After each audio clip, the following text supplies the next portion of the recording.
estás? Mi nombre es Demim y a continuación te comparto el devocional del día. Salmo 90. Eternidad de Dios y fragilidad del hombre. Oración de Moisés, el hombre de Dios. Señor, tú has sido nuestro refugio por todas las edades. Desde antes que se formaran los montes y que existieran la tierra y el mundo, desde los tiempos antiguos y hasta los tiempos postreros, tú eres Dios. Haces que el hombre vuelva al polvo cuando dices, vuelvan al polvo, seres humanos. En verdad, 1000 años, para ti, son como el día de ayer, que pasó. Son como unas cuantas horas de la noche. Arrastras a los hombres con violencia, cual si fueran solo un sueño. Son como la hierba, que brota y florece a la mañana, pero a la tarde se marchita y muere. En verdad, tu furor nos consume, nos deja confundidos. Nuestros pecados y maldades quedan expuestos ante ti. En verdad, toda nuestra vida termina a causa de tu enojo, nuestros años se van como un suspiro.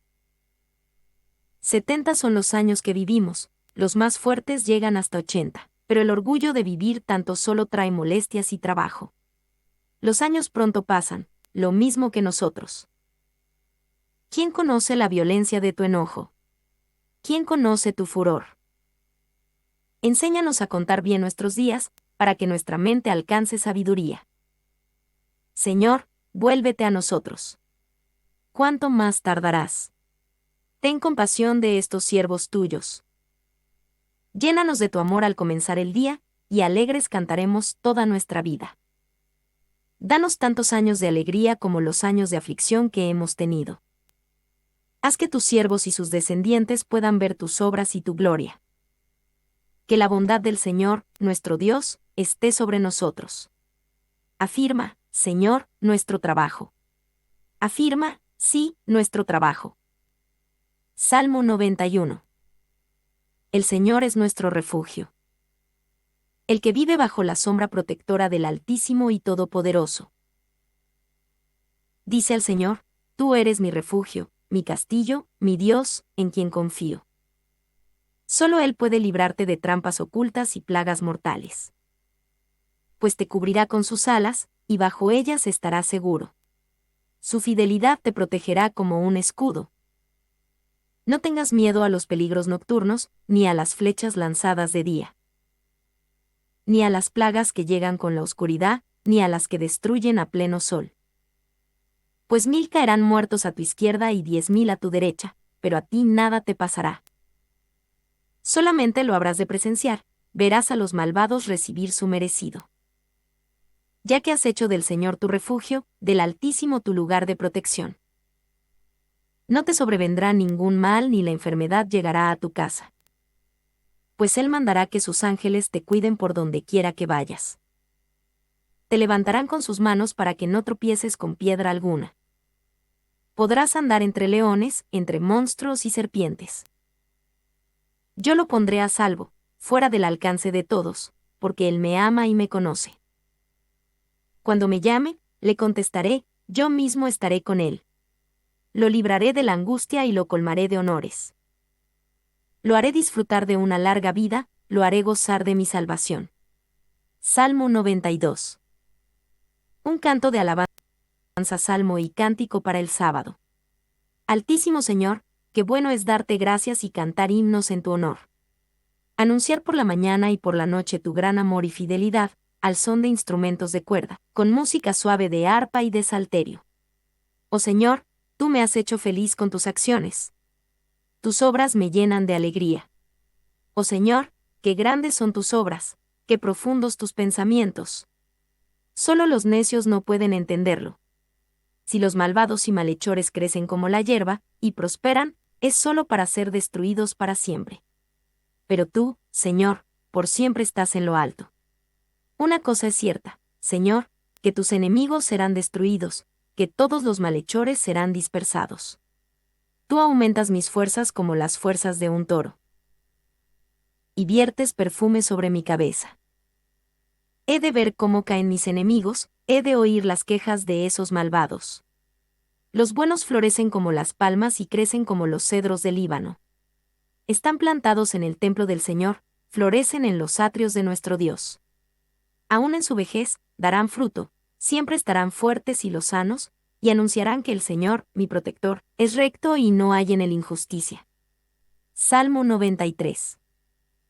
El Señor es Rey. El Señor es Rey.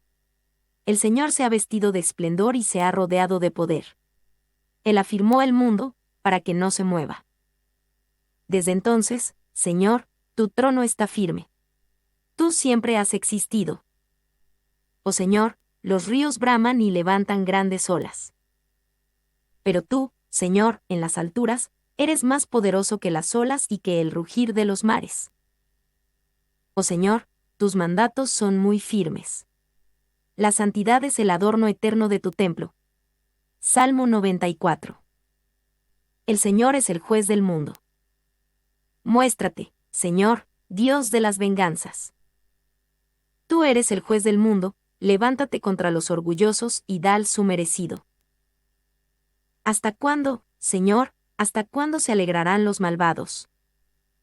Todos esos malhechores son insolentes y altaneros, son unos fanfarrones. Oh Señor. Ellos destrozan a tu pueblo, humillan a los tuyos. Matan viudas y extranjeros, asesinan huérfanos. Dicen que el Señor no ve, que el Dios de Jacob no se da cuenta. Entiendan, gente torpe y necia.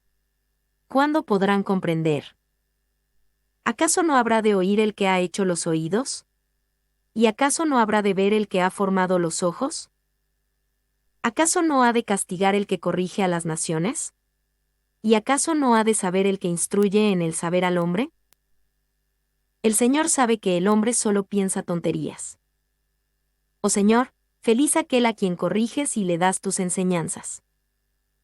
Para que tenga tranquilidad cuando lleguen los días malos, mientras que al malvado se le prepara la fosa. El Señor no abandonará a su pueblo, ni dejará solos a los suyos.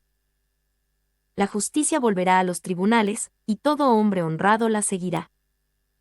¿Quién se levantará a defenderme de los malvados y malhechores? Si el Señor no me hubiera ayudado, yo estaría ya en el silencio de la muerte. Cuando alguna vez dije, mis pies resbalan, tu amor, Señor, vino en mi ayuda. En medio de las preocupaciones que se agolpan en mi mente, tú me das consuelo y alegría. Tú no puedes ser amigo de jueces injustos, que actúan mal y en contra de la ley, que conspiran contra el inocente y honrado, y lo condenan a muerte. Pero el Señor es mi refugio, mi Dios es la roca que me defiende. El Señor hará que los malvados sean destruidos por su propia maldad. Nuestro Dios los destruirá. Proverbios 19. Más vale ser pobre y honrado, que necio y calumniador. No es bueno el afán sin reflexión, las muchas prisas provocan errores. La necedad del hombre le hace perder el camino, y luego el hombre le echa la culpa al Señor. La riqueza atrae multitud de amigos, pero el pobre hasta sus amigos pierde. El testigo falso no quedará sin castigo, el mentiroso no saldrá bien librado. Al que es dadivoso y desprendido, todo el mundo lo busca y se hace su amigo. Si al pobre hasta sus hermanos lo desprecian, con mayor razón sus amigos se alejarán de él. El que aprende y pone en práctica lo aprendido, se estima a sí mismo y prospera. El testigo falso no quedará sin castigo, al mentiroso le espera la muerte. No es propio del necio hacer derroche de lujos, ni mucho menos del esclavo gobernar a grandes señores. La prudencia consiste en refrenar el enojo, y la honra, en pasar por alto la ofensa. La ira del rey es como el rugido del león, pero su buena voluntad es como rocío sobre la hierba. Un hijo necio hace sufrir a su padre. Como gotera constante es la mujer pendenciera. De los padres se reciben casa y riquezas, del Señor, la esposa inteligente. La pereza hace dormir profundamente, y el perezoso habrá de pasar hambre. El que cumple el mandamiento protege su vida, el que desprecia la enseñanza del Señor, muere. Un préstamo al pobre es un préstamo al Señor, y el Señor mismo pagará la deuda. Corrige a tu hijo mientras aún pueda ser corregido, pero procura no matarlo a causa del castigo. El que mucho se enoja, recibe su merecido, librarlo del castigo es empeorar las cosas. Atiende al consejo y acepta la corrección. Así llegarás a ser sabio. El hombre hace muchos planes, pero solo se realiza el propósito divino. Lo que se quiere del hombre es lealtad, más vale ser pobre que tramposo. La reverencia al Señor conduce a la vida, uno vive contento y sin sufrir ningún mal. El perezoso mete la mano en el plato, pero no es capaz ni de llevársela a la boca. Del castigo al insolente, el imprudente aprende, el sabio aprende con la sola corrección. Maltratar al padre y echar de la casa a la madre son actos vergonzosos y reprobables en un hijo. Hijo mío, si dejas de atender a la reprensión te apartarás de los buenos consejos. El testigo falso se burla de la justicia, el malvado lanza maldad por la boca. Listas están las varas para los insolentes. Los buenos azotes para la espalda de los necios. San Juan capítulo 19. Pilato tomó entonces a Jesús y mandó azotarlo. Los soldados trenzaron una corona de espinas, la pusieron en la cabeza de Jesús y lo vistieron con una capa de color rojo oscuro. Luego se acercaron a él, diciendo, «¡Viva el Rey de los judíos!» Y le pegaban en la cara. Pilato volvió a salir, y les dijo, «Miren, aquí lo traigo, para que se den cuenta de que no encuentro en él ningún delito». Salió, pues, Jesús, con la corona de espinas en la cabeza y vestido con aquella capa de color rojo oscuro. Pilato dijo, «Ahí tienen a este hombre». Cuando lo vieron los jefes de los sacerdotes y los guardianes del templo, comenzaron a gritar, «¡Crucifícalo! ¡Crucifícalo!». Pilato les dijo, «Pues llévenselo y crucifíquenlo ustedes, porque yo no encuentro ningún delito en él». Las autoridades judías le contestaron, «Nosotros tenemos una ley, y según nuestra ley debe morir, porque se ha hecho pasar por hijo de Dios». Al oír esto, Pilato tuvo más miedo todavía. 9 Entró de nuevo en el palacio y le preguntó a Jesús, «¿De dónde eres tú?». Pero Jesús no le contestó nada. 10 Pilato le dijo, «¿Es que no me vas a contestar? ¿No sabes que tengo autoridad para crucificarte, lo mismo que para ponerte en libertad?». Entonces Jesús le contestó, «No tendrías ninguna autoridad sobre mí, si Dios no te lo hubiera permitido. Por eso, el que me entregó a ti es más culpable de pecado que tú». Desde aquel momento, Pilato buscaba la manera de dejar libre a Jesús, pero los judíos le gritaron, «Si lo dejas libre, no eres amigo del emperador. Cualquiera que se hace rey, es enemigo del emperador». Pilato, al oír esto, sacó a Jesús, y luego se sentó en el tribunal, en el lugar que en hebreo se llamaba Gabatá, que quiere decir el empedrado. 14 Era el día antes de la Pascua, como al mediodía. Pilato dijo a los judíos, «Ahí tienen a su rey». Pero ellos gritaron, «¡Fuera! ¡Fuera! ¡Crucifícalo!». Pilato les preguntó, ¿acaso voy a crucificar a su rey? Y los jefes de los sacerdotes le contestaron, «Nosotros no tenemos más rey que el emperador». Entonces Pilato les entregó a Jesús para que lo crucificaran, y ellos se lo llevaron. Jesús es crucificado. Jesús salió llevando su cruz, para ir al llamado lugar de la calavera, que en hebreo se llama Gólgota. Allí lo crucificaron, y con él a otros 2, uno a cada lado, quedando Jesús en el medio. Pilato escribió un letrero que decía, «Jesús de Nazaret, Rey de los judíos», y lo mandó poner sobre la cruz. Muchos judíos leyeron aquel letrero, porque el lugar donde crucificaron a Jesús estaba cerca de la ciudad, y el letrero estaba escrito en hebreo, latín y griego. Por eso, los jefes de los sacerdotes judíos dijeron a Pilato, «No escribas, Rey de los judíos, sino escribe, el que dice ser Rey de los judíos». Pero Pilato les contestó, «Lo que he escrito, escrito lo dejo». Después que los soldados crucificaron a Jesús, recogieron su ropa y la repartieron en 4 partes, una para cada soldado. Tomaron también la túnica, pero como era sin costura, tejida de arriba a abajo de una sola pieza, los soldados se dijeron unos a otros, «No la rompamos, sino echémosla a suertes, a ver a quién le toca». Así se cumplió la escritura que dice, «Se repartieron entre sí mi ropa y echaron a suertes mi túnica». Esto fue lo que hicieron los soldados. Junto a la cruz de Jesús estaban su madre, y la hermana de su madre, María, esposa de Cleofás, y María Magdalena. Cuando Jesús vio a su madre, y junto a ella al discípulo a quien él quería mucho, dijo a su madre: «Mujer, ahí tienes a tu hijo». Luego le dijo al discípulo: «Ahí tienes a tu madre». Desde entonces, ese discípulo la recibió en su casa. Muerte de Jesús. Después de esto, como Jesús sabía que ya todo se había cumplido, y para que se cumpliera la escritura, dijo: «Tengo sed». Había allí un jarro lleno de vino agrio. Empaparon una esponja en el vino, la ataron a una rama de hisopo y se la acercaron a la boca. Jesús bebió el vino agrio, y dijo: «Todo está cumplido». Luego inclinó la cabeza y entregó el espíritu. La lanzada en el costado de Jesús era el día antes de la Pascua, y los judíos no querían que los cuerpos quedaran en las cruces durante el sábado, pues precisamente aquel sábado era muy solemne. Por eso le pidieron a Pilato que ordenara quebrar las piernas a los crucificados y que quitaran de allí los cuerpos. Los soldados fueron entonces y le quebraron las piernas al primero, y también al otro que estaba crucificado junto a Jesús. Pero al acercarse a Jesús, vieron que ya estaba muerto. Por eso no le quebraron las piernas. Sin embargo, uno de los soldados le atravesó el costado con una lanza, y al momento salió sangre y agua. El que cuenta esto es uno que lo vio, y dice la verdad. Él sabe que dice la verdad, para que ustedes también crean. Porque estas cosas sucedieron para que se cumpliera la escritura que dice: «No le quebrarán ningún hueso». Y en otra parte, la escritura dice: «Mirarán al que traspasaron». Jesús es sepultado.